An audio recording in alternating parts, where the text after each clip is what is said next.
present here that signed up is Xavier. So Xavier, I'm going to unmute you, and then you'll have a chance to talk for about a minute. So Xavier, you're unmuted. Okay, there you have time to talk.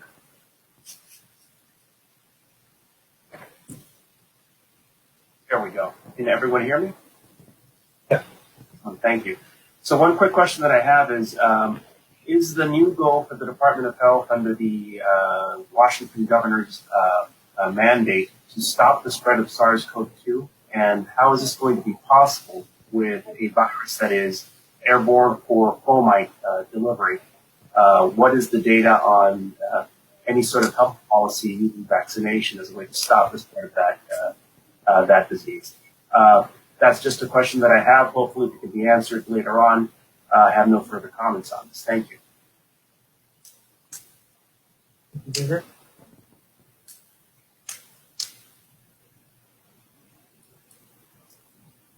Okay, the next person is Bernadette. So Bernadette, I'm going to unmute you. Yes, okay, hi. This is Bernadette. Can you hear me?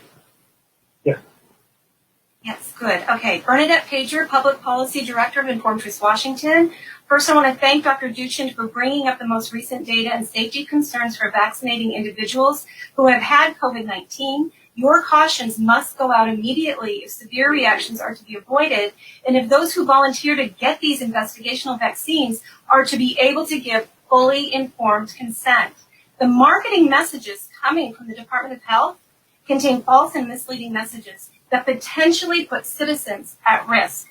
Most citizens do not do their medical due diligence. They are not attending this meeting today. They didn't attend the FDA or CDC meetings, or they read the full documents about clinical trials, or the published safety concerns by scientists around the world. All they see is what you put out there. My public comment today serves to give each and every one of you notice that in distributing marketing messages that the COVID-19 vaccines are, quote, safe and effective, you are in violation of RCW 9.04.050, false, misleading, deceptive advertising. You're also in violation of RCW 69.04.016. People need to be given enough information to give fully informed consent.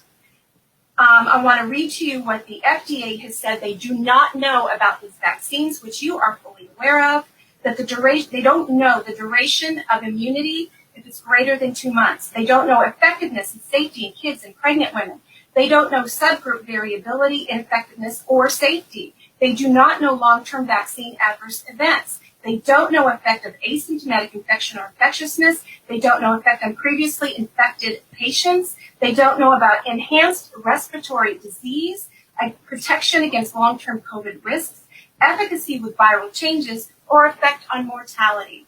This is appalling. Yes, people can choose to get this vaccine if they want, but they must be given full information to know it is an investigational experimental vaccine, and they are potentially taking a big risk.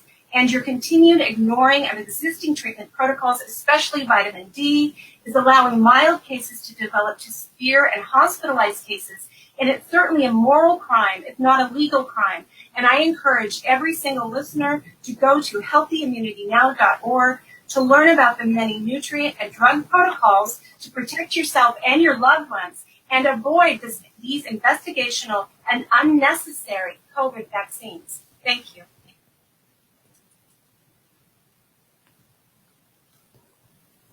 Thank you, Bernadette. Okay. We had somebody withdraw from public comment, Fauna Reed, but she did email me a document opposing vaccine mandate. I didn't open that just due to our IT restrictions, but I did want to note that. The next person up to talk is Christine Allen. And Christine, you're unmuted. Thank you.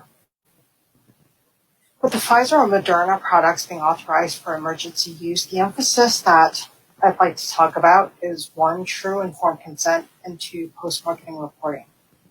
The safety profiles of these are still being discovered and determined.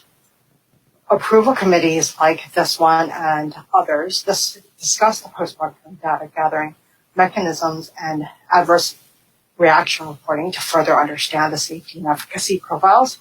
Yet, when these adverse reactions make it to headlines and recipients have adverse events, the question is what communications are being conveyed to the general public for those watching this rollout closely and trying to make informed decisions.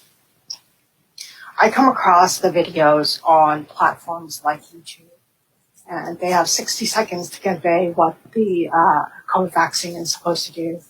And it's the very same communication that's been put out there about your conventional vaccines. So I think there's some miscommunication or mismarketing here. And yet, these incidents are often discounted outside of approval groups called coincidences, and recipients are sometimes even encouraged not to report these reactions to post-marketing tracking systems. So within the first tier of distribution prioritization, healthcare workers were included. This population has been publicizing getting the vaccine because conventional advertising is not allowed for these biologics approved under an EUA. The dangerous piece of this is that when healthcare workers are communicating false expectations when they convey what they're getting, they want to go see their friends and families and hug their loved ones, stop wearing masks, etc. That is false hope even based on what the WHO changed herd immunity definition to be. Quote unquote normal is equivalent to no mask and no social distancing. That is not actually the case. My understanding is that stopping transmission as a result of getting this vaccine is still to be determined. Additionally, pregnant and breastfeeding moms within Tier 1 are getting it, and when trials up to this point did not include the subpopulation. This is highly concerning. The question is, in general, how are healthcare workers given information to facilitate true informed consent? Are they told that, for example, Pfizer vaccine states that you shouldn't engage in unprotected sex up to 28 days after the second dose due to reproductive safety risks that could lead to birth defects resulting from genetic manipulation? And also, are you, can we wrap it up? We're over 2 minutes. Okay. So lastly, the point on post-marketing data, I just want to make sure that there is conveyance of recipients being able to report these adverse events without having to go through, that they can do it directly without having to go through another entity or healthcare worker. Thank you. Thank you. Thank you, Kristen. Okay, let's see. The next person we have is Jocelyn Hibisque. Excuse me if I said your name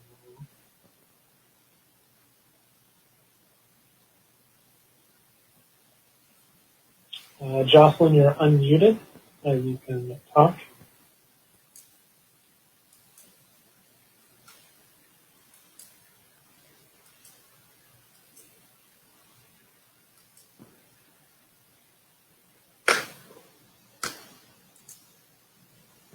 Jocelyn, are you there?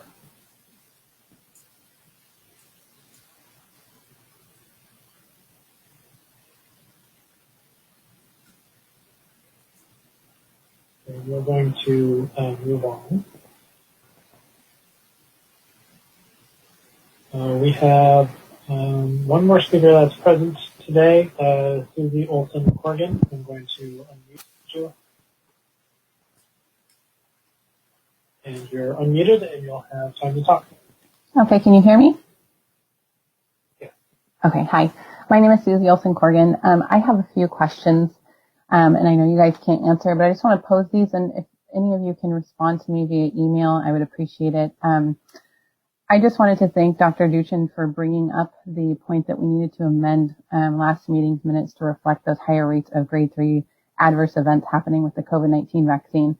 I hear you guys talk a lot about vaccine hesitancy and about creating confidence around vaccines, not just COVID-19, but specifically, obviously, right now, that's what we're discussing. And one of the ways that you can do that is by that transparency. It's by telling people what the actual data is and what is actually happening with these vaccines. So, Dr. Duchin, I really appreciate your desire and willingness to bring this forward and to include this in the minutes. I think that this is incredibly important. Also, I would like to request, since we know that CDC, ACIP are not tracking all these adverse reactions adequately, that Washington State creates their own adverse event reporting system. I know that this is possible.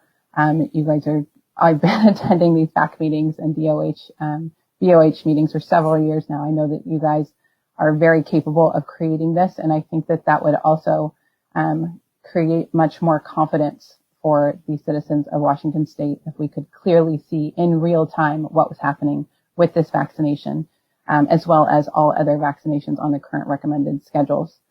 I would also like to ask, with limited vaccine supply, wouldn't it be reasonable to first test these people for antibodies? Since we know that there have been so many asymptomatic cases, and we actually don't know the scope of asymptomatic cases, wouldn't it be prudent of us to have antibody testing done prior to vaccination, with vaccination being such limited supply?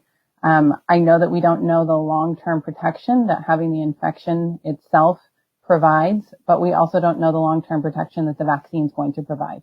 So with those things in mind, I think that it would be reasonable to at least consider doing this antibody testing prior to administering a vaccination. I'd also just like to bring up the fact that recently there were some studies done that were discussing vitamin D and showing that if people had adequate vitamin D levels, that could it could prevent 9 out of 10 COVID-19 deaths. I think that is statistically significant. And I would ask why, or rather ask if you and DOH, BOH members would give this recommendation to the public as a preventative measure. Vitamin D can be found in fatty fish, eggs, mushrooms. It can be provided by the sun. We can take supplements. It is a simple, inexpensive measure that all Washington State citizens could take. So that is all I have today. Thank you guys for this meeting and giving us as the public the chance to interact and to have our voices heard. I think that once again, that helps to create another layer of confidence and communication. So I appreciate the time. Thank you.